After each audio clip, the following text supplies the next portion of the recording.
Welcome to another episode of the Liberty Mastermind podcast. I'm Ox, along with my buddies Captain Jack and Pat. And today we have an episode that's maybe a little different than what we've done in the past. I was hanging out with a good friend on a Saturday evening, and the conversation was so good that I decided to record it. The special guest, I'm going to call him Joe, is a current member of the Special Operations community as both active duty, reserve, and a contractor. And we were just chatting. We were kind of free-flowing, improvising, masterminding about a number of different topics, including emergency fund and his mantra of there's not a lot of problems that can't be solved with $10,000. Pay yourself first. F you money. We'll describe that. My new favorite term, douche nozzle. A couple of his mantras that are very important. Removing barriers for daily success. And lastly, some time management and organization perspectives. The pace is going to be a little different than normal, but if you want to go deep, well, then sit back, grab your favorite beverage, and join us for the ride. I like a rebel chick, and she hella fit. She an activist, anti-establishment. Got a rocker look, make a blue collar empty his pocketbook. He in love with the thrill, but she don't love him, she in love with the world. Sexy tattoos on the back of the girl. Yeah, she is single, but don't wanna mingle. You give her your number, she give middle finger like, yeah. I'm here with Joe. Joe and I are rapping about, no. So tell me about that, let me turn off my phone, but tell me about you should have your hands on X. We're talking about finances, and I mentioned having 6 to 12 months of expenses, whatever your monthly expenses are, the recurring expenses and sort of the variable expenses, have that saved up, in case you lose a job or your spouse, significant other, whatever. What'd you say? Or if you get injured, yeah, I mean, what'd you say? What if you get in a car accident next week and, A, your car's totaled, and B, you're, maybe you can't work for a while or maybe you can never work again. Right. Or at least it's your current job. If your job is, lifting heavy stuff, and now you're never going to be able to do that again. Right. You need some time to figure out where you're going to go. And so I think, like, when people start talking about saving for retirement, of course you want to take advantage of, like, if your company's got a match or something like that, yeah, take advantage of that. But I think one of your first goals, you can annotate it out, but it's building that emergency fund of, whether you want that to be 6 to 12 months of living expenses, or you just want to say, like, I think 10 grand is a good number to shoot for. Like, if your car blows up tomorrow, you can go, you can go buy a decent, it's not going to be a baller car, but you can go buy a decent car that'll get you to work or get you where you need to go. You could walk into a dealership and buy a 6 or 8 year old car for $5 grand and still have $5 grand left over. And your life will go on, and you're never going to be, like, once you have that 10 grand of buffer in life, like, a lot of things open up, whether that's a trip, a vacation, or just a warm fuzzy that if something goes wrong, you'll be okay. No, I like that idea of buffer. Yeah, I was listening. I can't remember who I was listening to, but they were talking about something that had been in the back of my mind with that concept of 10,000, or if you have 10,000 or whatever the amount is. It's also when you're at a job, like when you have a boss, like I do, at least now, having that backup, that nest egg saved up, I feel like gives you a little more maybe confidence or confidence in yourself to set boundaries. Like, if you got fired and you had 12 months of your expenses saved up, like it would probably be challenging and suck to some degree, but you've got 12 months of wiggle room to look for the next step. Yeah. Because, well, I don't want to say anything about my current job, but, I just... there's that too, there's a little, it can give you, I think, give yourself permission to have a little more confidence in your job. Yeah, it's freedom. It's the freedom to say, like, no, I'm not going to do that. That's past my limits. And right. You can set some boundaries, yeah. Well, have you heard of the concept of fuck you money? No, what's that? It's exactly what we're talking about. Oh, wow. Oh. No, I mean, it's more money than like 10 grand, right. But it's, people talk about it in entrepreneurship circles and other circles too, I'm sure. But it's that amount of money that it would take so that you can get to that point where you don't need your job anymore. You're doing it because you want to do it, and it's right. And it's good for you. The social interaction, you feel like you're giving back, you feel like you're valued, whatever it is you're getting from your job, and you're getting ahead in life a little more by whatever your salary is every year. But it's the idea that if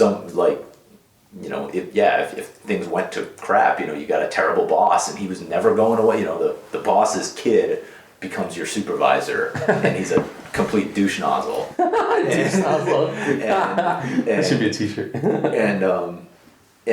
So you're never going to get out from under that guy. Like, the boss's dickhead kid is always going to be your boss, and you need to, he's making unreasonable demands, he's putting all the work on you, whatever it is. He wants you to work 80 hours a week. It's fuck you money. You can be like, nah, fuck you, I'm out. I love that. I love that analogy. I haven't heard description. And some people talk about it in the context of entrepreneurship that, say you make, 50 grand a year or whatever. Maybe your fuck you number is 30 grand a year. Like, when you get your side hustle, your business to 30 grand, you take a 20 grand pay hit, but if you quit your job, but you wouldn't starve. Right. You could meet your bills, maybe you're not going to Cancun this year or whatever, but you can meet your bills, your family's going to be okay, and if your business is on an upward trajectory, like, you made 10 grand the first year, 20 grand the second year, 30 grand this year, now it's enough to cover your bills. If you keep doing what you're doing or keep advancing it like you are, maybe it's 40 grand next year, 50 grand the year after that, and now you're back where you were within 2 years, and with the potential to go even higher. I'm gonna have to use that fuck you money. I might have to call it that from now on. That makes me think. So we talk about putting away that nest egg of money in case you lose a job or your spouse or whatever, so you can cover your monthly expenses and have maybe some padding to still go out to eat or whatever. It makes me think. I take 10% of my net monthly income, and that I just pay myself. That just comes right off the top. I've started incorporating this concept of pay yourself first. Uh-huh. There's a lot of well-known speakers, leaders who talk about that, pay yourself first. And within that 10%, about a third of it I'm divvying up, just saving up cash, just so I have cash on hand. Yep. The other third goes to various precious metals, silver, gold, coins, rounds, that sort of thing. And then the other third is cryptocurrency, like Bitcoin Cash, stuff like that. But in thinking about this, I probably should. Do you think that makes me wonder, do I need to do it 25, quarters, and a quarter of my 10% each month go to saving for that nest egg? Because I haven't started doing that yet. Makes me wonder how I should. That emergency fund? Yeah, I've just got. Well, you said cash was one of your three categories. Yeah, I wonder if I should just consider that my emergency fund, or if that should be something else. Yeah, I don't know. Yeah, that's what you're comfortable with. Yeah, but I do think that might. I mean, I guess that could be the emergency fund. It is cash. Yeah. On hand. Anyway, just kind of thinking out loud here. Yeah, because I do think it's important that to get to the point where.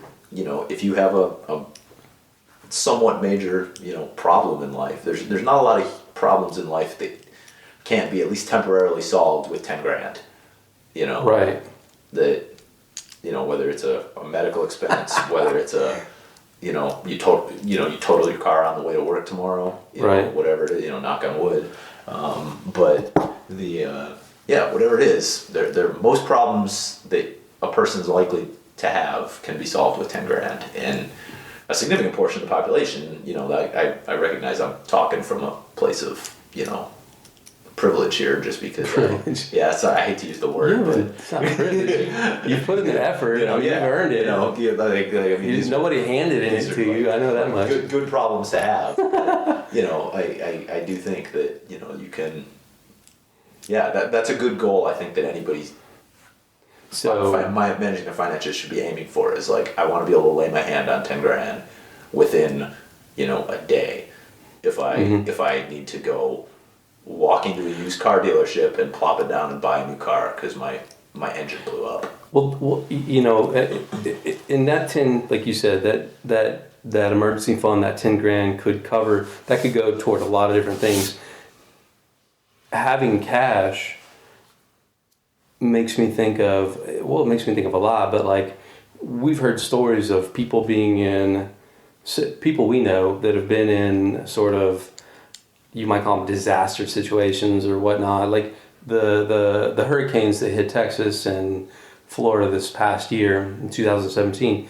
We have mutual friends that went there to help out with the cleanup and whatnot, and because the electricity was out, everything electronic didn't work. So that's like debit cards, credit cards, maybe cell phone in some situations. So having cash on hand could work in that situation. Oh yeah, there's definitely a place for. So there's that, but then I also think of that podcast you turned me on to recently that at a very high level is more, I don't know, you might call, I consider like higher level geopolitics combined with history and behavioral patterns and stuff like that, and he pointed out that if you go to a bank, what would you call it?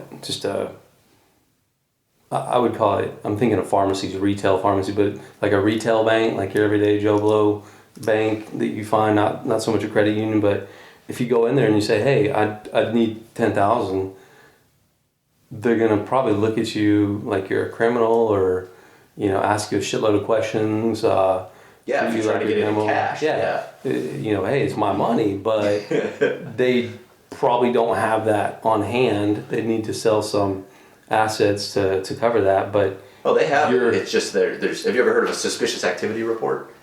Yeah, I've heard of that too. So banks have to file suspicious activity reports with the government for anything they deem suspicious activity. And it doesn't mean you're a criminal. It just means you're probably going to look at you a little more closely and say, like, where's this money coming from and where's it going? And if you pull 10 grand in cash out, you're probably going to get a SAR, suspicious activity report, filed on you. I actually have. Even though it's your own fucking money and they're supposed to be good stewards of your money. And, because you might be, dealing drugs with it or, buying, I don't know, cocaine and hookers or whatever. Not that that's the worst thing in the world, but I would overspend on like chickens and coop houses and oh shit, look at this exotic bird that's 10,000. I need this fucking bird. Well, yeah, but I mean, they just want to be able to trace the money, and cash is untraceable, so that's why it's a thing. If you take it in a cashier's check and you say, hey, I'm going to buy a new car, that cashier's check means that money's traceable. So now it's not nearly as suspicious. I actually had a background investigation done on me, and fairly high level. And the investigator, came and we went through all the normal questions: where you live, where you travel, foreign travel, all that kind of stuff, and where have you lived in the past? Do you associate with anybody, nefarious or whatever? And then the very last question was, and she obviously knew this coming into the interview, was something along the lines of, why did you pay cash? Why did you make a $10,000 cash transaction in 2005? Oh, wow. Yeah. And I was like, wow. Access to your... What? Holy shit. And so I was like, I didn't. I don't think I've ever had my hands on $10,000 in cash in my life. Must be nice. Never happened. And she's like, she gave me some of the details of the transaction, and I was like, that's when I bought my Jeep. No, I didn't pay cash for that. That was a bank loan. I got a used car loan from a credit union. And she's like, so it wasn't cash? And, she got the details, like what credit union was it, blah, blah, blah. Do you have records? And I was like, yeah, but you can just call them and ask them. And she was like, okay. And she didn't think anything of it. And all I can think is that car dealership, probably, or the bank, but most likely the car dealer, I don't think it was the bank. I would bet the car dealership, because I've heard of this as a thing, and this is unsubstantiated, this isn't from any official sources, but that financial institutions have to file a certain number of suspicious activity reports every month, year, whatever. They have like a quota? Yeah, basically they have a quota. So, so that means, like, even if your shit wasn't suspicious, you might have been the most suspicious. Oh, wow. Like, so they gotta keep lowering the bar to meet their quota for that month or quarter or year or whatever it is. So, it wouldn't surprise me if this car dealership was just like, well, just say it was a cash transaction and we'll do the suspicious activity report on this guy. Interesting. And that's me reading between the lines a little bit, because I sure as hell didn't pay cash for my car. And that's all I can think, is that they filed a suspicious activity report on me, and that's why, over 10 years later, it's coming up in a background investigation that I made a $10,000 cash transaction that I never made. So it had to come up as suspicious. No, someone flagged it as suspicious. That's why it came up in this security background. But it wouldn't have gotten flagged as suspicious because it was just a bank-to-bank transfer. The money just went from my credit union to Joe Blow's car dealership in whatever state, and so the actual transaction wasn't suspicious. But what I think they did was they filled out an actual SAR on me, and filed that, because I'm pretty sure what I did was, I went to my credit union, got the loan for $10,000, and I had some extra money that I was putting down with my own money too. But the actual loan amount I took out was $10,000, and the bank just cut me a check. They're just like, here's a check for $10,000. Okay. Now take it to the car dealership. So I took them the check for $10,000 plus my pile, a check that I wrote out of my personal account, or maybe, I don't think I took cash. No, there's no way I took cash. Okay. And so I had a personal check plus the bank check for $10,000, gave them both, and drove my car away. And there's a train going by. And drove away in my new car. And all I can think is that they, for whatever reason, filed a suspicious activity report on the $10,000 portion of that, even though the money was completely traceable.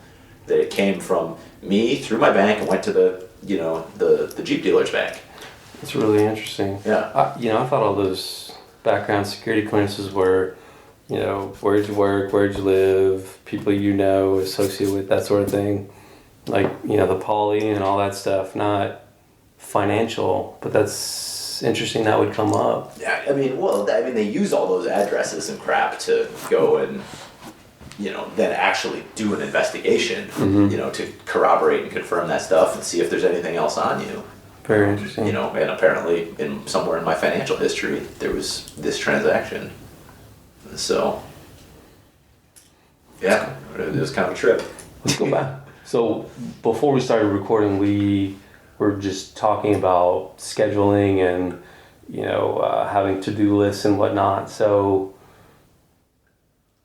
where are you with that? I'm terrible at it.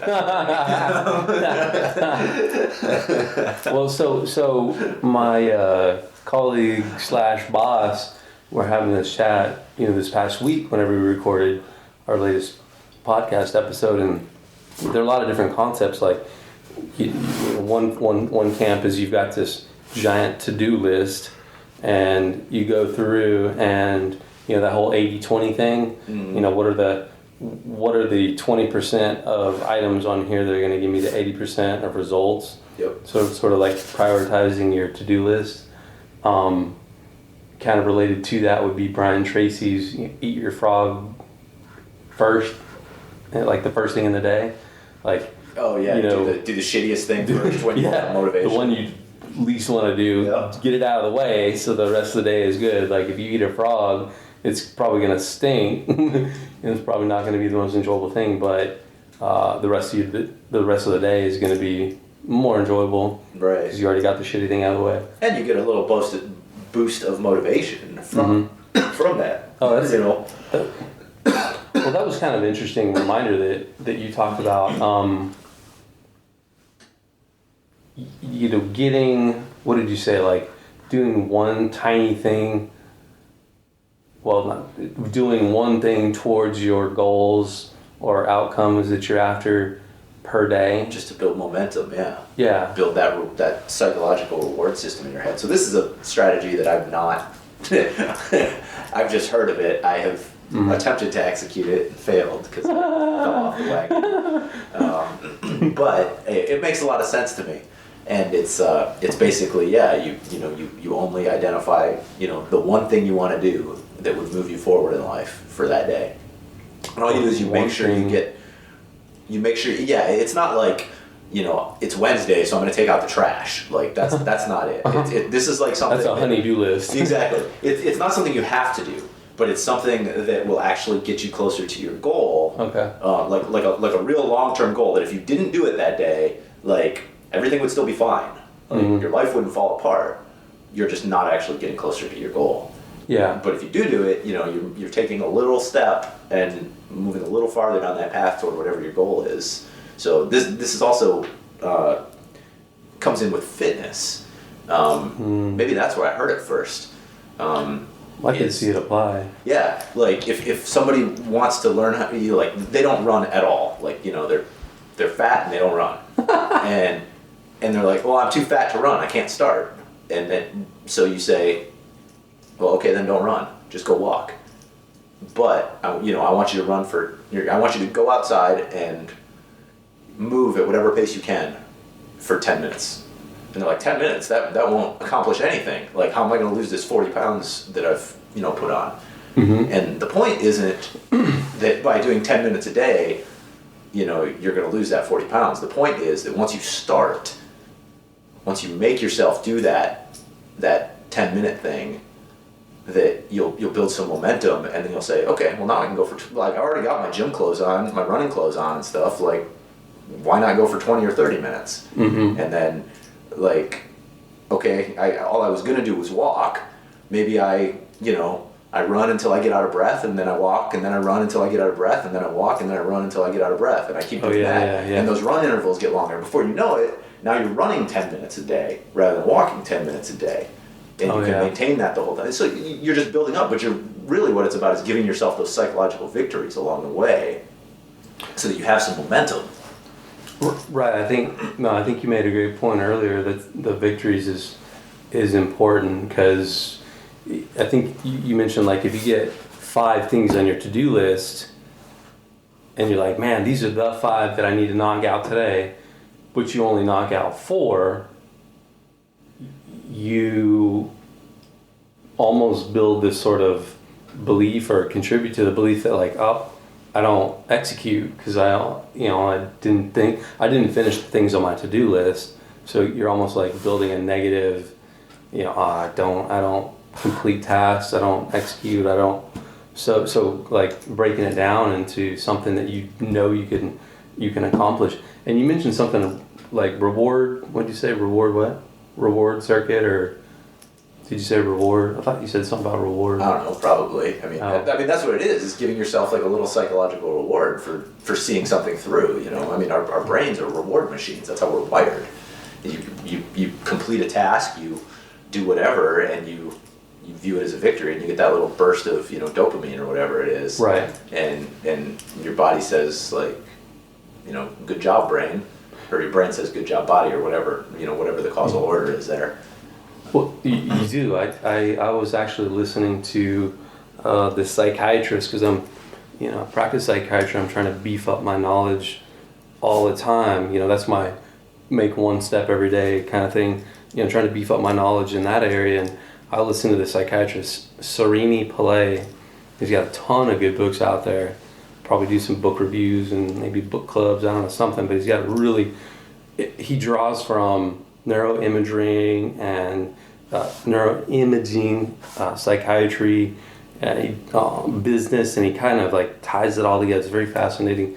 But he talked about that thing is like, when you're knocking off things off your to-do list or whatever, you you get that little bit of like reward, that little bit of that reward circuitry that we talk about in the brain is activated, and when you knock something off your list, it gets activated. Could you imagine what your life would be like if your reward circuitry was wired to make you make progress towards your goals rather than like play video games? Mm-hmm. Like, video games are nefarious because they're designed to trigger your reward circuitry. Oh man, and Facebook, all that shit. Social media. Oh my could God. you imagine if you were as addicted to, your side project or whatever that or your job or whatever it was, if you were as addicted to the reward system from that as you were toward, your video game or toward social media or whatever. Right. Like how amazing would your life be? 10 years down the road you'd be a billionaire. I think so, and that again, it's synchronicity that we're having this conversation today, because listening to him talking, I was thinking, he made this point, and I'm totally going to butcher it, but I'm going to try, that people need to have a good mix of, or the brain needs to have a good mix of intrinsic reward or motivation and extrinsic, like a balance. So extrinsic is, like getting the house and the car and this and that and the other, those tangible things that are in physical reality. And the intrinsic is like, speaking to purpose and, your mission and the internal things.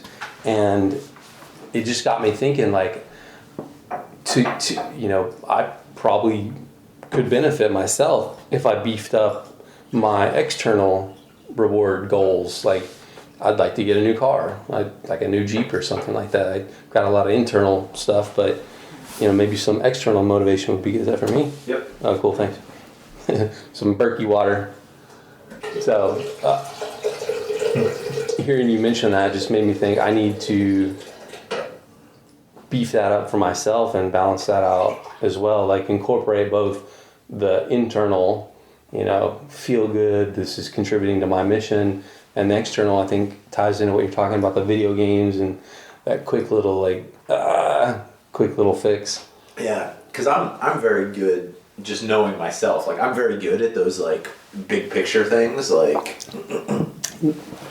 wanting, not wanting, but like having, dreaming big.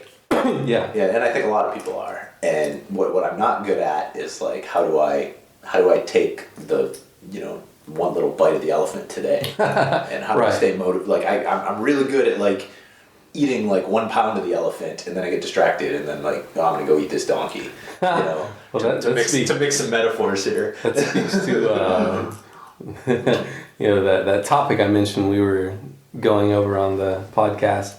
There's a certain patient population that they're very visionary, very creative, very tuned into other people, like empathic.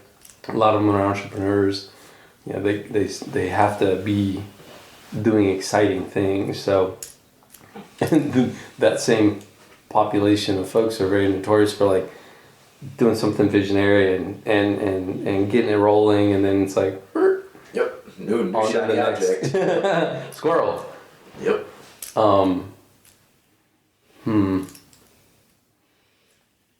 Yeah, just for myself, I want to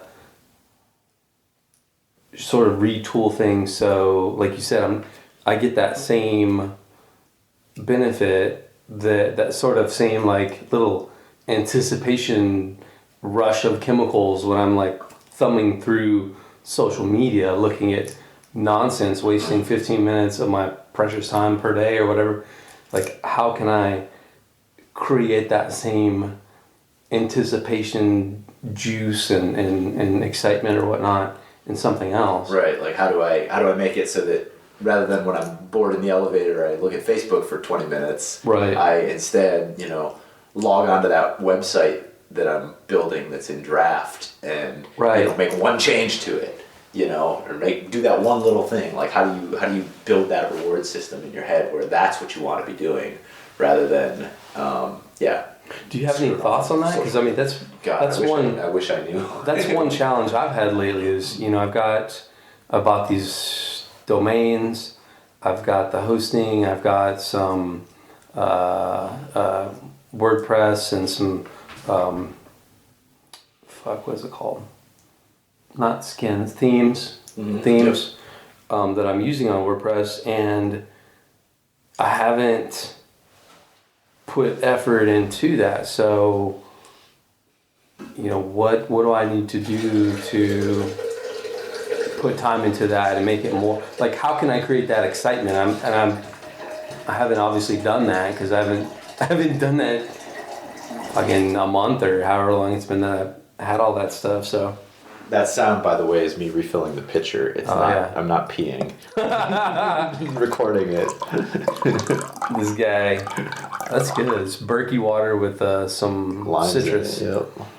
So how can we take something? Tony Robbins talks about you put. What did he say? Something along the line of like linking all the things that you want, whether it's like intrinsic, extrinsic, motivating stuff, and linking it to the things you got to do on your to-do list. So say I must work on a website, right? Like it must happen. And I link to that, like, hey, I want to go to Tennessee at the end of April to take a training and meet other cool people and do this business accelerator. So I link that to what I must work on, which is the website. And then maybe I link a trip to Virginia to see some buddies and train with them this year, hopefully. And I link see my mom and maybe buying her, like link all these things to the task that you got to do. Like your frog, maybe that's right. What I need to do more of. Giving yourself a reward, basically, when you achieve it. Yeah, and maybe a short-term reward, like, hey, if I do this one thing today, I can buy a new pet or something. I do think. Maybe go ahead. You got to be careful to balance that. You're not buying yourself a distraction. Right. So that you lose your momentum. Like buying a new pet may not be the greatest. That may be like the end goal, not an intermediate goal. But maybe it's I can see if you've got a goal like go on a trip or something. Maybe it's, hey, if I do a solid hour of work, I'm gonna put $20 into my travel fund. Ooh. And then so you get that more right there. And I would say, like, I'm no shrink or anything, but I would say, use a frigging $20 bill so that you have the physics, so you're getting all your senses involved. Right.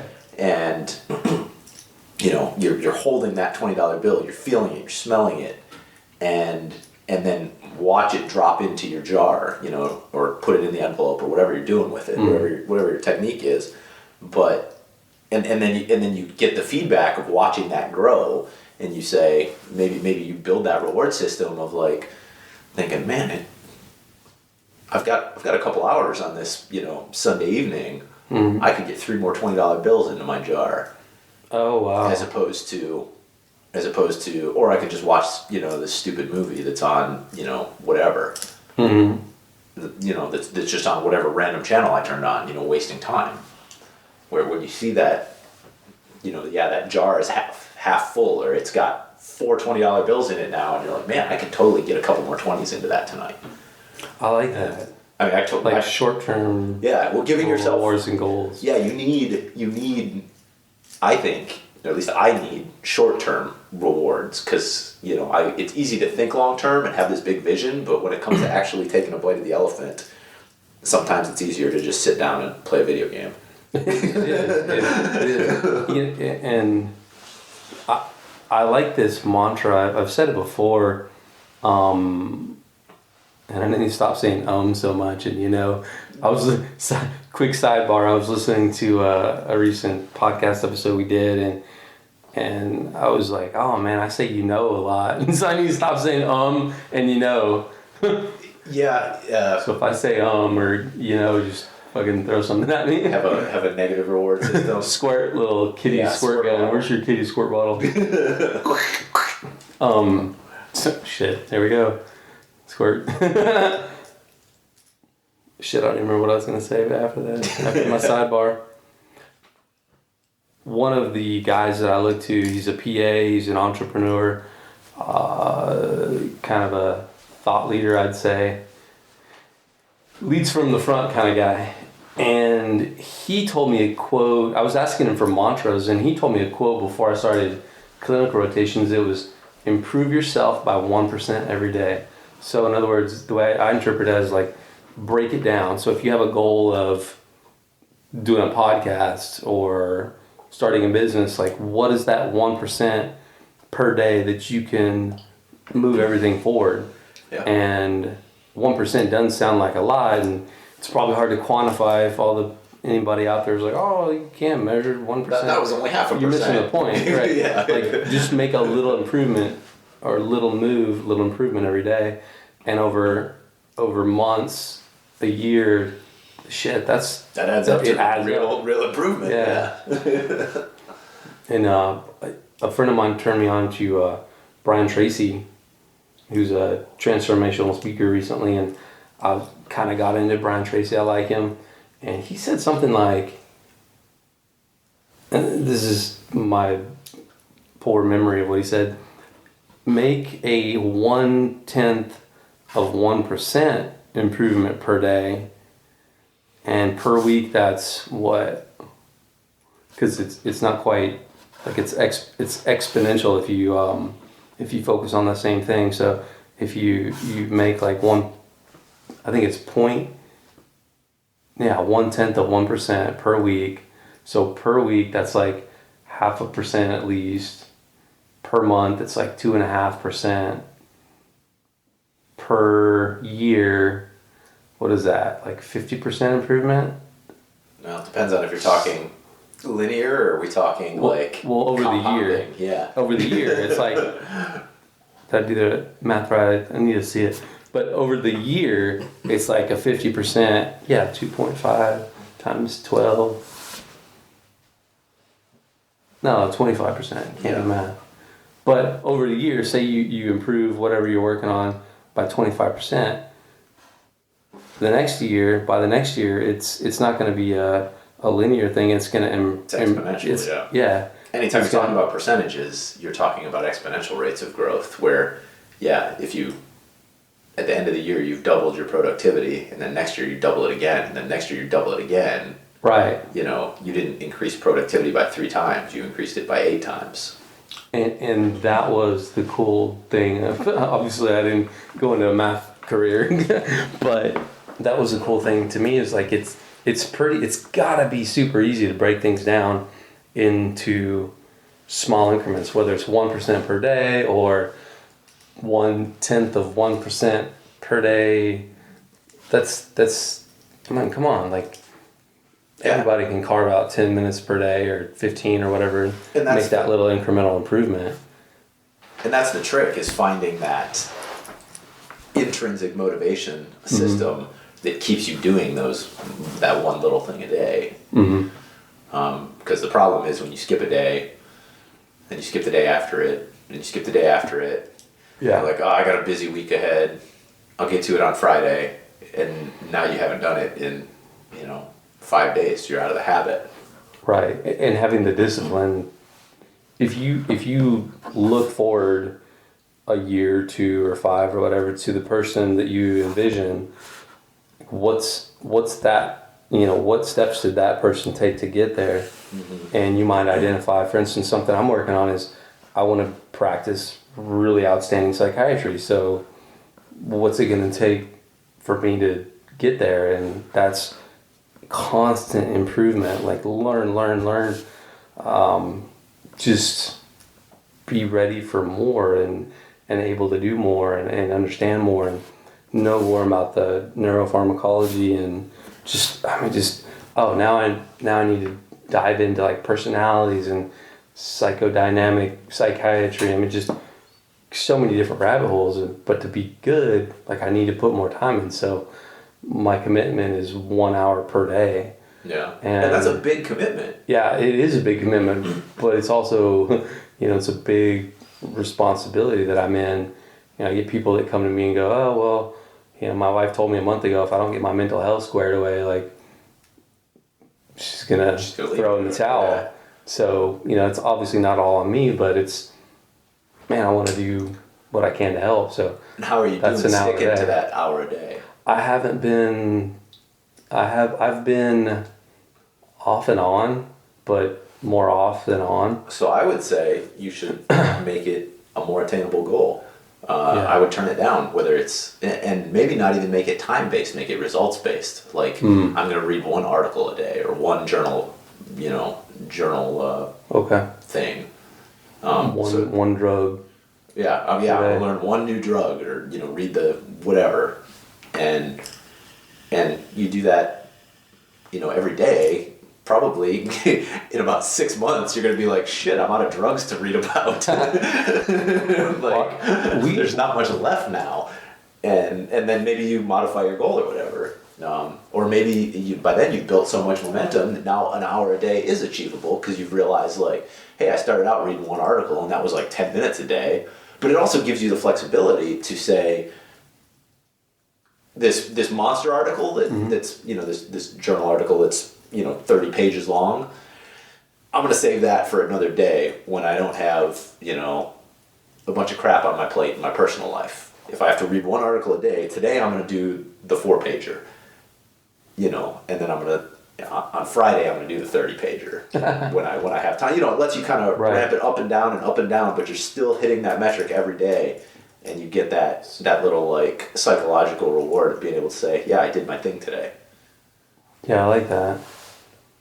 But yeah, it's also a good point. I need to, scale it down, I suppose, to something where I can actually hit that mark instead of be like, instead of dreaming about a big mark. Instead of dreaming about running a marathon, go out and run for 5 minutes. That's probably where I went wrong. Is I looked out and I was like, the badass is spending 1 to 2 hours a day learning about everything associated with psychiatry, and I went right to that instead of working up to it. Yeah, we'll say where am I? And I just want to do 1% more than what I'm doing right now. There's a chart, not a chart, but like a little diagram that I saw. It's like a, one of those little like flow charts, those little like circles where like the arrow from motivation leads to action. Okay. And then the arrow from action leads back to motivation. So it's like a circle, right? The only 2 words, motivation to action, and there's an arrow going from motivation to action and then going from action back to motivation. So it's just a circle between 2 words. Okay. And it just goes on forever. And most people think that it starts at motivation. You start at motivation and that leads to action. And then it goes back to motivation, you build like that. It's actually the other way around. You start with an action, and then once you take 1 action, you get more motivated. Oh. And so your action builds more motivation. It's not your motivation leading to the actions. And I think once you think of it like that, you're like, okay, well, I'm feeling not motivated today to do my thing, but, fuck it. I'm going to sit down and just take an action. And then by the time you've taken that 1 action, you realize, oh, now I'm motivated to like do my thing. Or maybe I'll be motivated, maybe you've got more motivation in the bank for tomorrow. Interesting. I'm going to have to sketch that out. Yeah, that makes me think of... But the big thing is that it starts here. It starts on the action bubble. Like, think of it as this is where it starts and leads you to motivation. Like, most people think it started, and this is shitty for audio, but... Imagine... We're drawing charts right now. So... But yeah, most people think it starts here and then goes to action and then goes back to motivation. Whereas in at least the way I read it, or the way to think outside the box on it, is saying action actually leads to motivation, which leads to more action, which leads to more motivation. Interesting. So the snowball starts with action. It does not start with motivation. So Interesting. So when you're feeling not motivated, the cure for that is not like sit there and think motivational thoughts and try to motivate yourself. The key to that is take an action, even just a small one. You know, if you want to do a podcast or whatever, maybe it's just, I'm going to sit down and I'm going to record for 30 seconds. Yeah. You know, I'm just going to record something. It might suck. It might be unplanned. And I don't even have to publish it. But I'm going to sit down in front of my microphone and hit the record button, and I'm going to talk about what's on my mind. And then you do that for 30 seconds or a minute, and then you're like, okay, now the juices are flowing. All right, now let me put some stuff on paper and then actually make like a real segment now that I've thought about. Maybe that happens. Maybe it doesn't. Maybe you're just not feeling it that day. Maybe you say like, okay, now I'm going to go like work on the website or something like that. I don't know. But the point is, when you're not feeling motivated, you take an action. Man, that's my new favorite mantra. The antidote for low or lack of motivation is action. That really, I don't know, I really resonate with that. Like, it hits hard. The antidote for, so a couple things, quite a few things come to mind. Number one, it makes me think of Jocko, the podcaster, the retired SEAL. Jocko Willink. Yeah. I think I sent you one of his podcasts recently. I've listened to a couple of. I mostly listen to him when he's a guest on other people's podcasts. Oh! I sent you the one with Tim, the SF guy, Tim Kennedy, was on with him, I think. Okay. Yep. On his show. Anyway, so he talks about.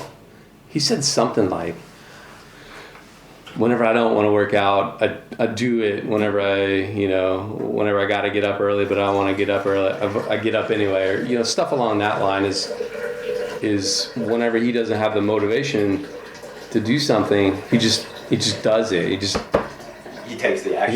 His antidote to lack of motivation or wanting to get up at 5 a.m, whatever, he just does it. Yeah. It makes me think of that.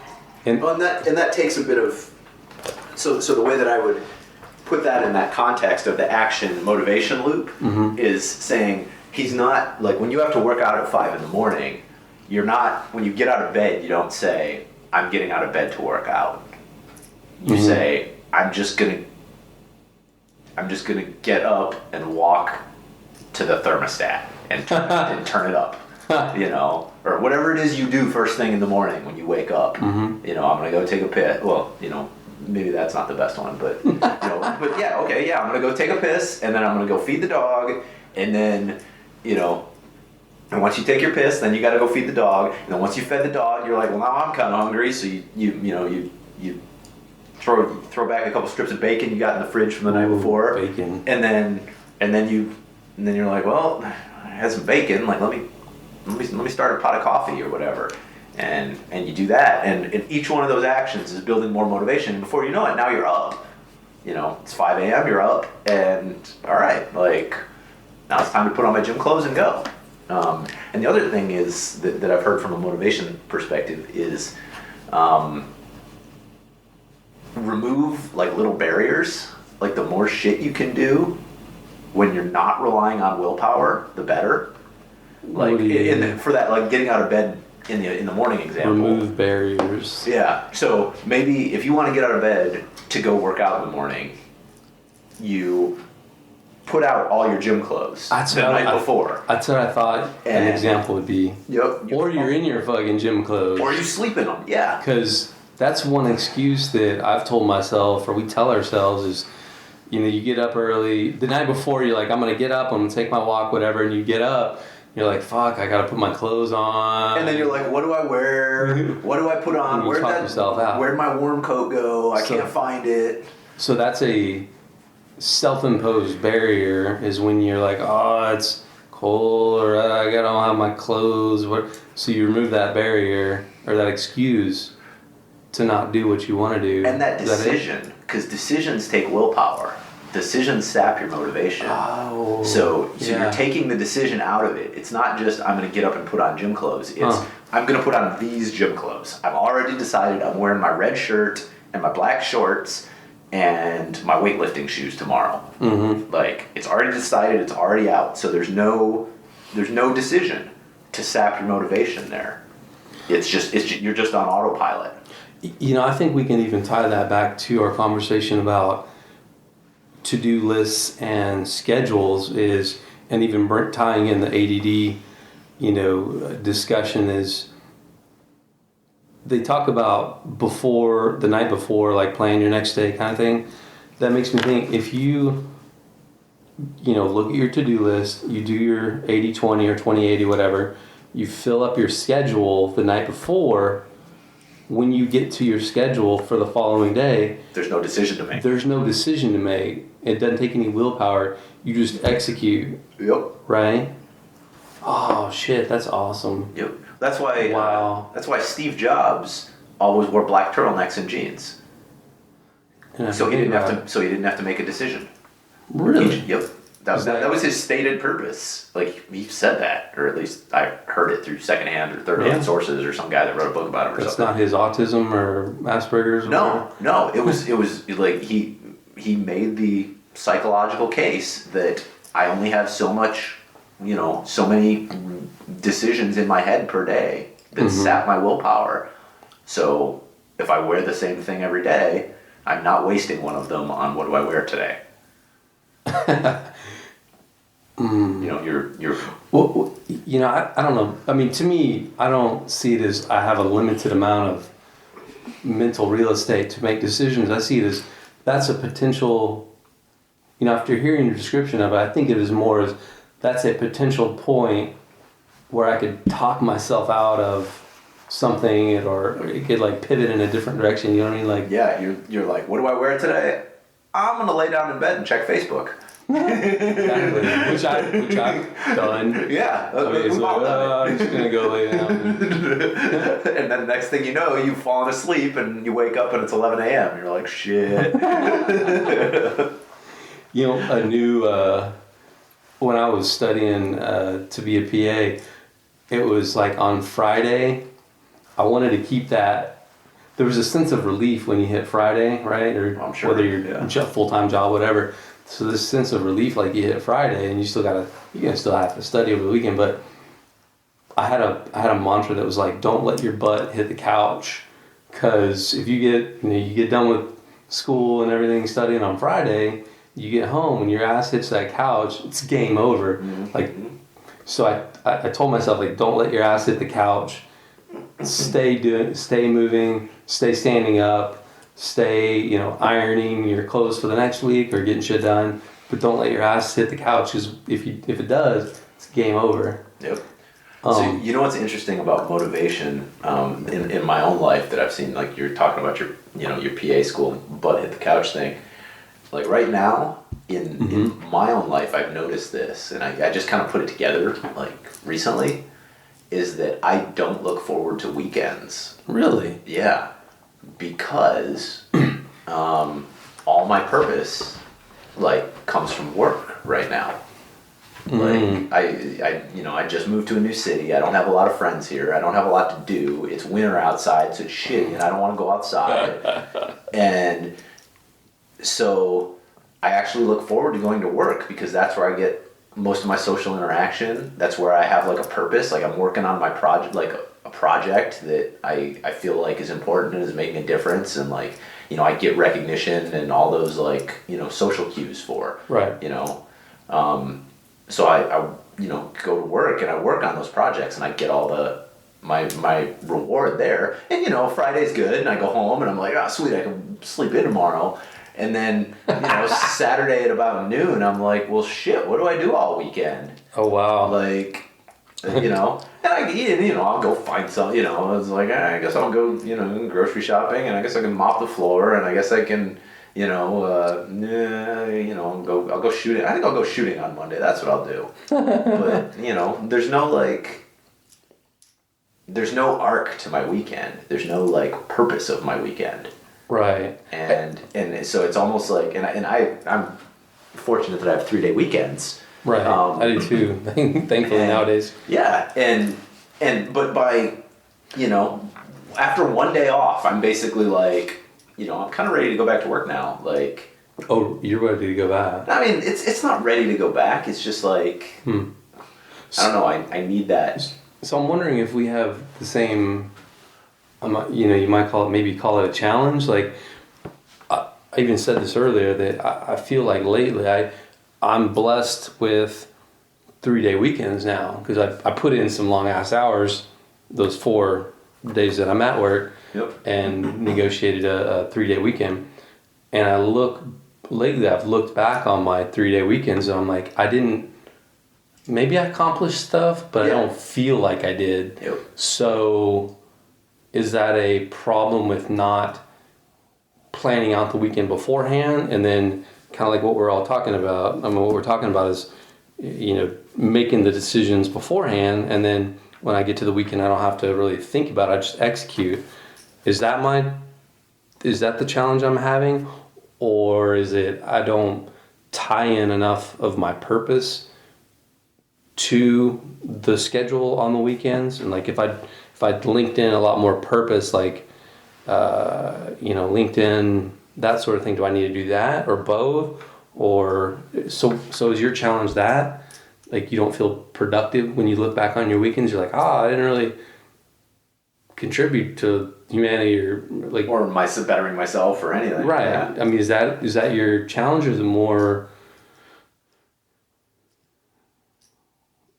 Is that what I'm hearing? I mean, I guess I don't know exactly where it's coming from. It's just I don't get a reward like I accomplished something during the weekend, and I do get that at work. So that makes me like, in a way, look forward to work. But there's also an element of because I don't schedule my weekends. I think maybe if I scheduled them, I would have a little element of success, like to be like, okay, the thing that I meant to get done on Saturday morning, I got it done. Like when it's this nebulous blob of like, okay, I have 3 days and I've got like these 10 things that would be nice if I got done, but I don't really have to, and so it turns into this nebulous blob, and before you know it, you're like, I'm not going to do any, you look at your to-do list and then you're like, I'm going to go mop the floor. Like, that's not on the to-do list. You're just like... what is I can't remember which speaker says it, like, don't mistake activity for achievement. Like, activity and achievement, they're not, like, I do that. I'm going to go clean the house and I feel productive. Yep, exactly. But it's not actually, getting you closer to any goal. Right. I think it's something like don't mistake like activity motion and achievement. For achievement or something. Yeah, activity and achievement are not the same thing. Like, before I can do anything, I need to clean the house. Yeah, well, I think lots of people have that problem. Yeah. Like I definitely do. I like that motivation action thing, and that, man, I'm going to play with that. That's really, I don't know, I resonate with that. And one thing I want to mention earlier, it makes me think of this suggestion that I've heard Tony Robbins say before, and that's something like, if you have a new, I don't know, goal or outcome that you're after, I think he's got a rule, something like if you've got a new goal or outcome you're after, when he comes up with it, immediately he takes action, like right away. Yeah. He doesn't wait. Like if he's like, I'm at this NLP class, or, I've got this, I want to connect with so-and-so, or if I want to learn this new skill, he's got this sort of desire, and right away, boom, he makes himself take action on that new desire that same moment he comes up with it. Yeah, I've heard and of so it. I could see that helping. If you take immediate action, that could bump up your motivation, and then bump up your action, which bumps up your... Anyway, I could see that. Yeah, I've heard that called the 2-minute rule, or at least the 2-minute rule. Yeah, where basically if an action, if something jumps into your head and it takes less than 2 minutes to complete it, you do it right then.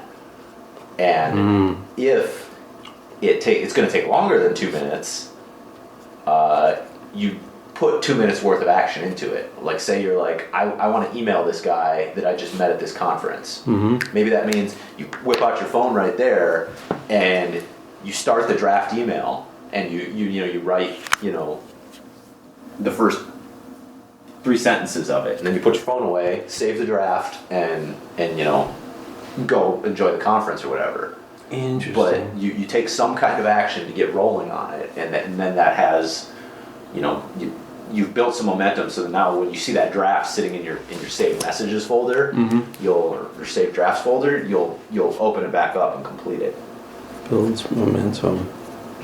So you have a thought, I need to connect with this person to ask them to be a guest on my podcast. Mm-hmm. So you have a thought, and you immediately, if you can, put 2 minutes into maybe drafting an email. Yep. or fleshing out how you want to pitch them or whatever.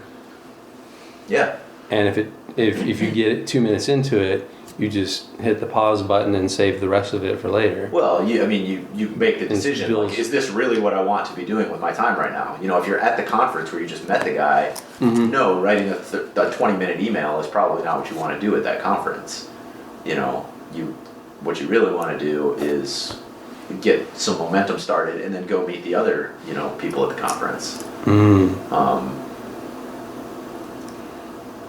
I like that.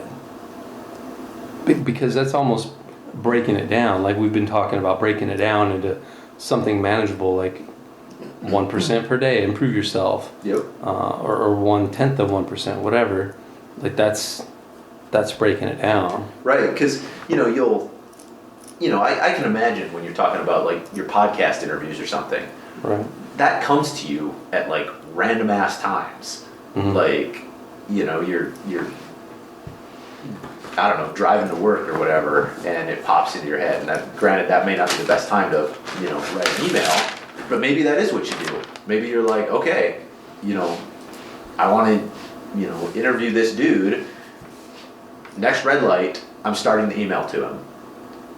Mm-hmm. Or next whatever, and so next red light, you only got 45 seconds or however long the red light is, but you start the email and you bang it out. Because I think what a lot of people do, I know when I've thought about podcast interviews and stuff, is they say, I should, I'd like to email, or I'd like to interview that guy, and then they're like, I should go read his whole website and then know everything about him, and then read his book, and then write him this like amazing email, and then so you never do any of those things. Right. So you never interview the guy. You never even ask. Whereas if you start the email, like the action step here is I need to email him. Like, don't get distracted by preparation.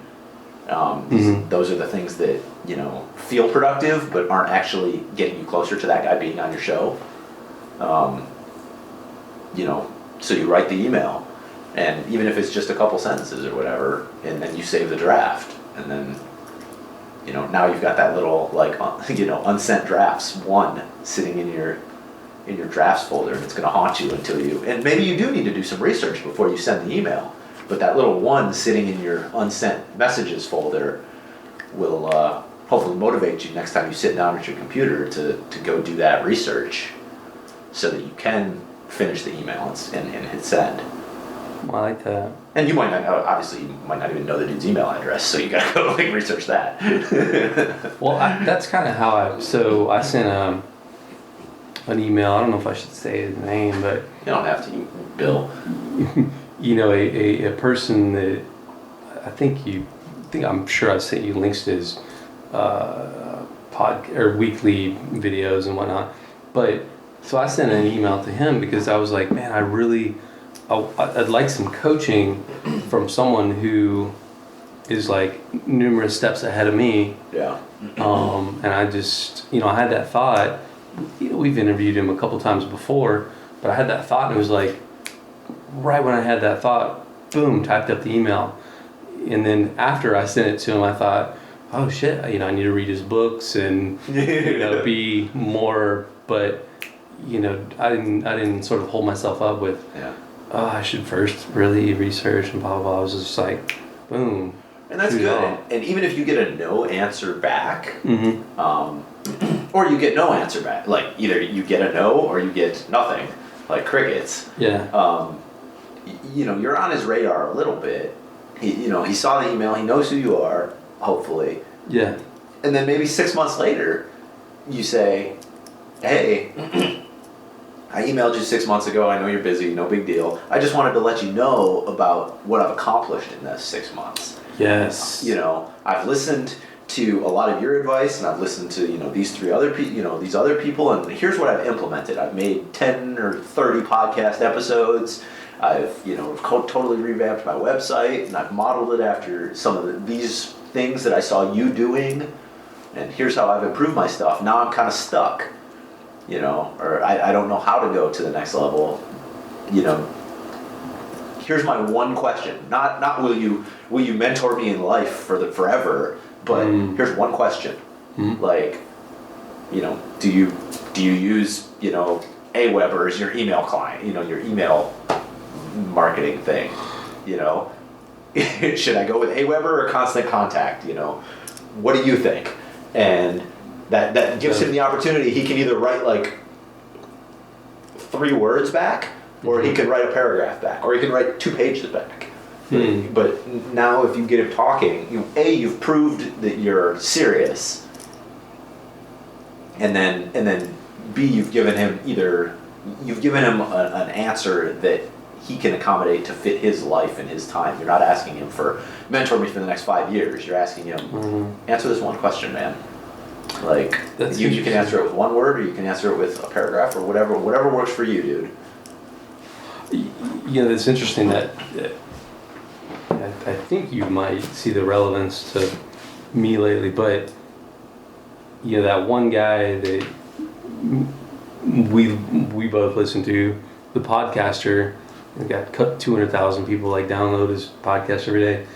I sent him an email following up on a offer he made to do mentoring, when we were all hanging out that one time in fall of 2006. So a year and a couple months later or ago, I sent him a follow-up email on the whole mentoring thing and mastermind calls and everything he mentioned, and I was like, I just wanted to kind of follow up, and thought I was going to be able to follow up with you in person last fall. I didn't make it to the thing because I was busy, and so what I could have, and I pointed out, this is all the stuff that I've done since we emailed about it. I started this podcast, and these are the 2 next ones, and this is what I'm going to be focused on. So maybe, and then I kind of left it open. But maybe what I could have done is what you're describing is more of a foot in the door. Yeah. Instead of, can we go back to this, whole enchilada, this whole thing. Yeah, so maybe I could have approached it more hey, foot in the door. Anyway. Yeah, I mean, I can't say that it would have been successful or not, but, it's, I think it's new strategy. It's an easier ask to say hey dude, I've done these 20 things and I'm stuck on this one. Can you help me? Yeah. As opposed to, eat this enchilada, or eat this horse. That would have been probably an easier foot in the door, ease into it, instead of just being the nuclear option. But the other one, the other dude who also has a big following, so I sent him in that email. And I was sort of made a case, man, I would just love some mentoring, entrepreneurship, I would be willing to bet he's very ADD, just kind of seeing the patterns. But he was like, I don't have the bandwidth for it right now, but check back with me in 6 months or in the summer. He said in the summer. And I was like, oh, that's cool. There's an opportunity. So I'm going to do what you said is, whenever we follow up, I'm going to be this is everything I've accomplished since we kind of emailed about it in the past. And I'm going to see him in Tennessee. He's going to Tennessee. So, anyway, good stuff. Good perspectives. Well, should we tie a bow on this? We've been chatting an hour. Sure. Has it been an hour? I think so. Sure. I'd like to. It's been fun. Holy shit. Can you believe that? Yeah. We've been free-flowing it, unscripted for an hour. Holy shit. It's easy when you get talking about whatever. Yeah. It's something that I wish I was more passionate about it and I was better at executing on it. What? Passionate about what? Just like motivation and side hustles and all those kind of things. Because I have the problem of like, I definitely went through a phase where I was, I don't want to say analysis paralysis, but I was like, I'm just going to read everything. Mm-hmm. And like I was like, if I just had more information, I'd be getting closer to my goals. And, gathering more information is not actually getting closer to your goals most of the time. Right. You need to solve the problem that's right in front of you right now. And you do that, and then that'll open up what the next relevant question is, and then you figure that out and you take action on it, and you just keep knocking those dominoes down one at a time. Because if you try to knock all the dominoes down at once, or have a plan for how they're all going to go down when you start, you're never going to take any action. I like that. I think you can even tie that into that motivation action graphic that we were just chatting about. The whole analysis paralysis.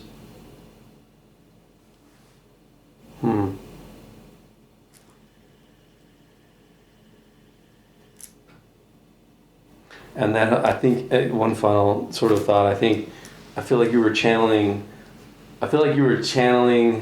suggestion that was relevant for yourself when you were talking about the antidote for lack of motivation is action. Totally. Regarding your stuff. I'm totally talking about myself.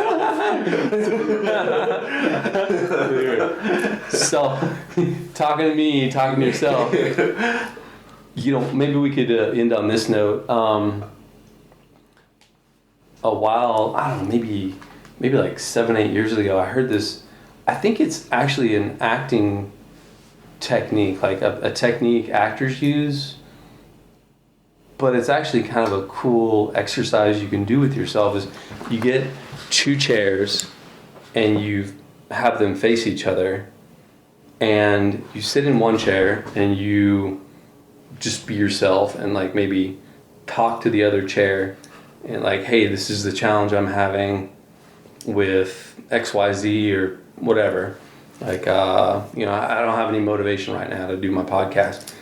And then you go sit in the other chair facing the first chair you were sitting in, and then you talk to that chair like you are, I don't know, a therapist or counselor, an expert or coach or whatever. Channel whoever you want, someone you look to, and you respond to that and just sort of just let it rip. And that is a really interesting exercise. Yeah. I've done that quite a few times, and the stuff that, when you're talking to yourself in the other chair, like that is a really interesting activity. Yeah, exercise. Because it's way easier to see the solutions from the outside, and it's way easier to mentor somebody else than it is to actually do, clean your own house. Right.